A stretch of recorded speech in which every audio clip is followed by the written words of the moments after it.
ಎಲ್ಲ ಪ್ರೀತಿಯ 10ನೇ ತರಗತಿ ಮಕ್ಕಳೇ, 26/3/2025 ಈ ದಿನಾಂಕದಂದು ನಡೆದಂತಹ ದ್ವಿತೀಯ ಭಾಷೆ ಇಂಗ್ಲೀಷ್ ಪ್ರಶ್ನೆ ಪತ್ರಿಕೆಯನ್ನು ತಾವೆಲ್ಲರೂ ಕೂಡ ಬಹಳ ಅದ್ಭುತವಾಗಿ ಚೆನ್ನಾಗಿ ಬಹಳ ಖುಷಿಯಿಂದ ಬರೆದಿದ್ದೀರ ಅಂಥೇಳಿ ನಾನು ಭಾವಿಸುತ್ತೇನೆ. ಕ್ವಶನ್ ಪೇಪರ್ ಬಹಳಷ್ಟು ಸುಲಭವಾಗಿ ಕೊಟ್ಟಿದ್ರು ಅಂಥೇಳಿ ನಮ್ಮ ಶಾಲೆಯ ಮಕ್ಕಳು ಹೇಳಿದ್ರು, ಬೇರೆ ಮಕ್ಕಳು ಕೂಡ ಇದೇ ಮಾತನ್ನು ಹೇಳಿದ್ರು. ಈಗ ಈ ವಿಡಿಯೋದಲ್ಲಿ ಇದಕ್ಕೆ ಸಂಬಂಧಪಟ್ಟಂತೆ ಇದಕ್ಕೆ ಕೀ ಉತ್ತರಗಳನ್ನು ಕೊಡಲು ನಾನು ಈ ವಿಡಿಯೋದಲ್ಲಿ ಪ್ರಯತ್ನ ಪಟ್ಟಿದ್ದೇನೆ. ತಮ್ಮ ಅಂಕಗಳು ಎಷ್ಟು ಸರಿ ಇದೆ ಎಷ್ಟು ತಪ್ಪಿದೆ ಎಂದು ನೀವು ಈ ವಿಡಿಯೋ ಮೂಲಕ ನೀವು ಗುರುತು ಮಾಡಿಕೊಳ್ಳಬಹುದು. ಬನ್ನಿ ವಿಡಿಯೋಗೆ ಹೋಗೋಣ. ಮಲ್ಟಿಪಲ್ ಚಾಯ್ಸ್ ಕ್ವಶನ್ಸಲ್ಲಿ ಮೊದಲನೇ ಪ್ರಶ್ನೆಗೆ choose the appropriate questions tag for the following statement. Students shooted in the class room dash. ಇದಕ್ಕೆ ಸರಿಯಾದ ಉತ್ತರ ಡಿಡೆಂಟ್ ದೇ ಎಂಬುದು ಸರಿಯಾದ ಉತ್ತರ. ಎರಡನೇ ಪ್ರಶ್ನೆ read the following and choose the infinitive. We sent a surveyor to survey your land so as to make a deed. ಇದಕ್ಕೆ ಸರಿಯಾದ ಉತ್ತರ to survey. Question number 3 read the given conversation and choose the language functions for the underlined sentence. ಇದನ್ನು ಓದ್ಕೊಳ್ಳಿ ನೀವು. ಇದಕ್ಕೆ ಸರಿಯಾದ ಉತ್ತರ ನೋಡೋಣ. ರಿಕ್ವೆಸ್ಟಿಂಗ್ ಎಂಬುದು ಇದು ಸರಿಯಾದ ಉತ್ತರ. ನಾಲ್ಕನೇ ಪ್ರಶ್ನೆ read the following conversation and fill in the blank choosing the most appropriate word. ಇದಕ್ಕೆ ಸರಿಯಾದ ಉತ್ತರ ವುಡ್ ನಾಟ್ ಹ್ಯಾವ್ ಎಂಬುದು ಸರಿಯಾದ ಉತ್ತರ, ಸಿ ಆಪ್ಷನ್. ಇದಿಷ್ಟು ಮಲ್ಟಿಪಲ್ ಚಾಯ್ಸ್ ಕ್ವಶನ್ಸ್. ಆದರೆ ಇನ್ನು do as directed. Which one of the following words has one syllable. ಇಲ್ಲಿರುವಂಥದ್ರಲ್ಲಿ ಯಾವುದು ಒನ್ ಸಿಲಬಲ್ ಅಂತ ಕೇಳಿದ್ದಾರೆ. ಇಲ್ಲಿ ಕಾಮ್ ಅನ್ನೋದು ಒನ್ ಸಿಲಬಲ್ ಇರೋದು ಸರಿಯಾದ ಉತ್ತರ. Sixth question combine the word in column A with it is collective word in column B.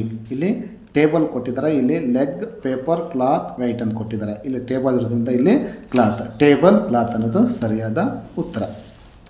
Seventh question fill in the blank using the correct article. Articles ಕೇಳಿದ್ದಾರೆ. Rajesh is dash tallest boy in the class. ಇಲ್ಲಿ ಸರಿಯಾದ article the ಅನ್ನೋದು ಬರಬೇಕು. Identify the part of speech of the underlined word. Workers lifted the heavy goods quickly. ಇಲ್ಲಿ quickly ಅನ್ನೋದು ಏನಂತ ಕೇಳಿದ್ದಾರೆ, ಅದು ಅಡ್ವರ್ಬ್ ಸರಿಯಾದ ಉತ್ತರ. Fill in the blanks using suitable linker. Nandini worked hard dash she did not get good results.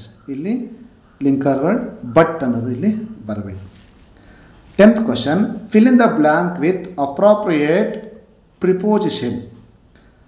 The king fight dash a sword in the war. ಇಲ್ಲಿ ಸರಿಯಾದ ಉತ್ತರ ವಿತ್ ಅನ್ನೋದನ್ನು ಬರೀಬೇಕು. Question number 11 fill in the blank with appropriate tense from the verb given in brackets. Priyanka dash be plus wait ಅಂತಿದೆ for her friend in the railway. ಇಲ್ಲಿ be wait ಇರೋದ್ರಿಂದ was waiting ಅಂತ ಹೇಳಿ ಬರೀಬೇಕಾಗತ್ತೆ.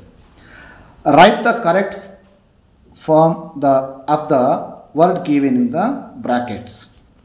The chief guest stressed the importance of economics dash of a country. ಇಲ್ಲಿ develop ಇದೆ, ಹಾಗಾಗಿ ಇಲ್ಲಿ development ಅಂತ ಬರೀಬೇಕು.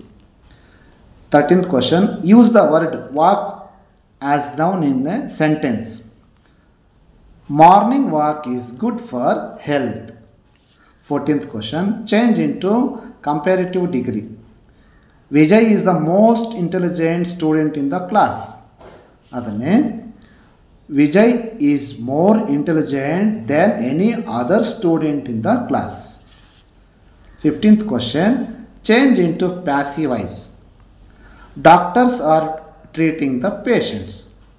ಅದನ್ನೇ ಪ್ಯಾಸಿವ್ ವಾಯ್ಸ್ ಚೇಂಜ್ ಮಾಡಿದಾಗ the patients are being treated by the doctors.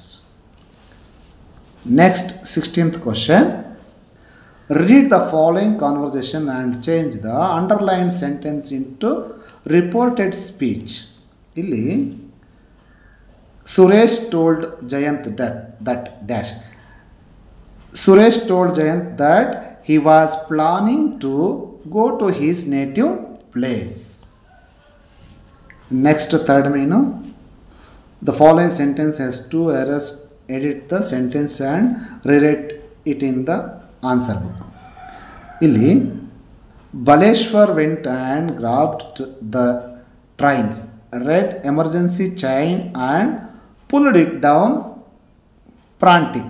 ಇಲ್ಲಿ ಎಡಿಟ್ ಮಾಡಬೇಕಾದ್ರೆ ಇಲ್ಲಿ ಪ್ರಾಂಟಿಕ್ ಅಂತಿದೆ, ಹಾಗಾಗಿ ಇಲ್ಲಿ ಪ್ರಾಂಟಿಕಲಿ ಅಂತ ಬರೋದು. ಒಂದು ಸ್ಪೆಲ್ಲಿಂಗ್ ಮಿಸ್ಟೇಕ್ ಇರೋಂಥದ್ದು ಎಮರ್ಜೆನ್ಸಿ ಅನ್ನೋದು, ಇಲ್ಲಿ ಎಮರ್ಜೆನ್ಸಿ ಸ್ಪೆಲ್ಲಿಂಗ್ ಮಿಸ್ಟೇಕ್ ಆಗಿದೆ. ಇದನ್ನು ಬರೆದ್ರೆ ನಿಮಗೆ 2 ಮಾರ್ಕ್ಸ್ ಸಿಗ್ತದೆ. ಇನ್ನು 2-3 ಸೆಂಟೆನ್ಸು ಆಲ್ಮೋಸ್ಟ್ ಎಲ್ಲ ಈಸಿ ಇದೆ ಅಂಥೇಳಿ ಈಗಾಗಲೇ ಮಕ್ಕಳು ಕೂಡ ತಿಳಿಸಿದ್ದಾರೆ. ಈಗಾಗಲೇ ಇದನ್ನು ಬರೆದಿದ್ರು ಅಂಥೇಳಿ ಭಾವಿಸ್ತೀನಿ.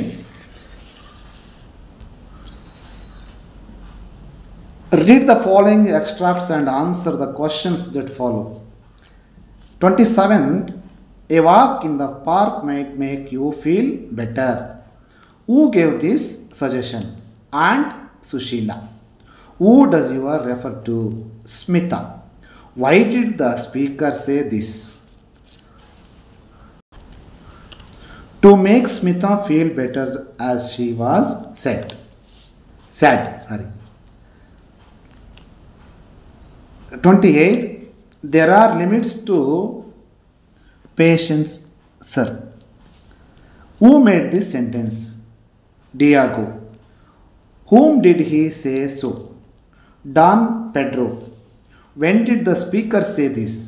When Pedro told him to be patient. 29th question. The trees in the orchard are not mine. Who is the speaker? Don Anselmo. Who did the trees belong to according to the speaker? To the children of Rio in Media. Why did the speaker say so? Because he planted a tree in the name of a child in Rio in Media. There won't be any calendar, there won't be any clock. Who is the speaker? The poet. When did the speaker say this? When he goes to outer space. Why did the speaker say this? Because there is no season in space. ಪ್ರೀತಿಯ ಮಕ್ಕಳೇ, ಈ video ತಮಗೆ ಇಷ್ಟವಾಗಿದೆ ಅಂಥೇಳಿ ಭಾವಿಸುತ್ತೇನೆ ಮತ್ತು ಉಪಯುಕ್ತವಾಗಿದೆ ಅಂಥೇಳಿ ಭಾವಿಸುತ್ತೇನೆ. ನಾನು ಇಂಗ್ಲೀಷ್ ಟೀಚರ್ ಅಲ್ಲ, ನಾನು ಕನ್ನಡ ಟೀಚರು. ಆದರೂ ಮಕ್ಕಳಿಗೆ ಉಪಯೋಗ ಆಗಲಿ ಎಂಬ ಉದ್ದೇಶದಿಂದ ನಾನು ಈ ವಿಡಿಯೋವನ್ನು ಮಾಡಿದ್ದೇನೆ. ಏನಾದರೂ ಸಣ್ಣ ಪುಟ್ಟ ದೋಷಗಳಿದ್ದರೆ ತಾವು ಅದನ್ನು ಕ್ಷಮಿಸಿ ಅಂತ ಹೇಳಿಕೊಳ್ತಾ, ನನ್ನ ವಿಡಿಯೋ ನಿಮಗೆ ಉಪಯುಕ್ತವಾಗಿದ್ದಲ್ಲಿ ದಯವಿಟ್ಟು ನನ್ನ ವಿಡಿಯೋವನ್ನು ಲೈಕ್ ಮಾಡಿ ಹಾಗೂ ಶೇರ್ ಮಾಡಿ. ಮತ್ತು ಯಾರು ನನ್ನ ಯೂಟ್ಯೂಬ್ ಚಾನಲನ್ನು ಇದುವರೆಗೂ ಸಬ್ಸ್ಕ್ರೈಬ್ ಮಾಡಿಕೊಂಡಿಲ್ವೋ ದಯವಿಟ್ಟು ಸಬ್ಸ್ಕ್ರೈಬ್ ಮಾಡ್ಕೊಳ್ಳಿ ಅಂತ ಹೇಳಿ ಕೇಳ್ಕೊತೀನಿ. ಹಾಗೆಯೇ ನನ್ನ ಫೇಸ್ಬುಕ್ ಪೇಜನ್ನು ಮತ್ತು ಇನ್ಸ್ಟಾಗ್ರಾಮನ್ನು ಕೂಡ ಫಾಲೋ ಮಾಡಿ ಅಂತ ಹೇಳ್ತೀನಿ. ನನ್ನ ಫೇಸ್ಬುಕ್ ಮತ್ತು ಇನ್ಸ್ಟಾಗ್ರಾಮ್ ಲಿಂಕನ್ನು ಡಿಸ್ಕ್ರಿಪ್ಷನಲ್ಲಿ ಕೊಟ್ಟಿರ್ತೀನಿ, ಅದನ್ನು ಕೂಡ ಫಾಲೋ ಮಾಡಿ. ಮತ್ತು ಇಂತಹ ಎಜುಕೇಷನ್ ಸಂಬಂಧಪಟ್ಟಂಥ ವಿಡಿಯೋಗಳನ್ನು ಮಾಡ್ತಾ ಇರ್ತೀನಿ. ಎಲ್ಲರಿಗೂ ಕೊನೆಯವರೆಗೂ ನನ್ನ ವಿಡಿಯೋ ನೋಡಿದ್ದಕ್ಕಾಗಿ ಧನ್ಯವಾದಗಳು. ಎಲ್ಲರಿಗೂ ನಮಸ್ಕಾರ, ಧನ್ಯವಾದಗಳು.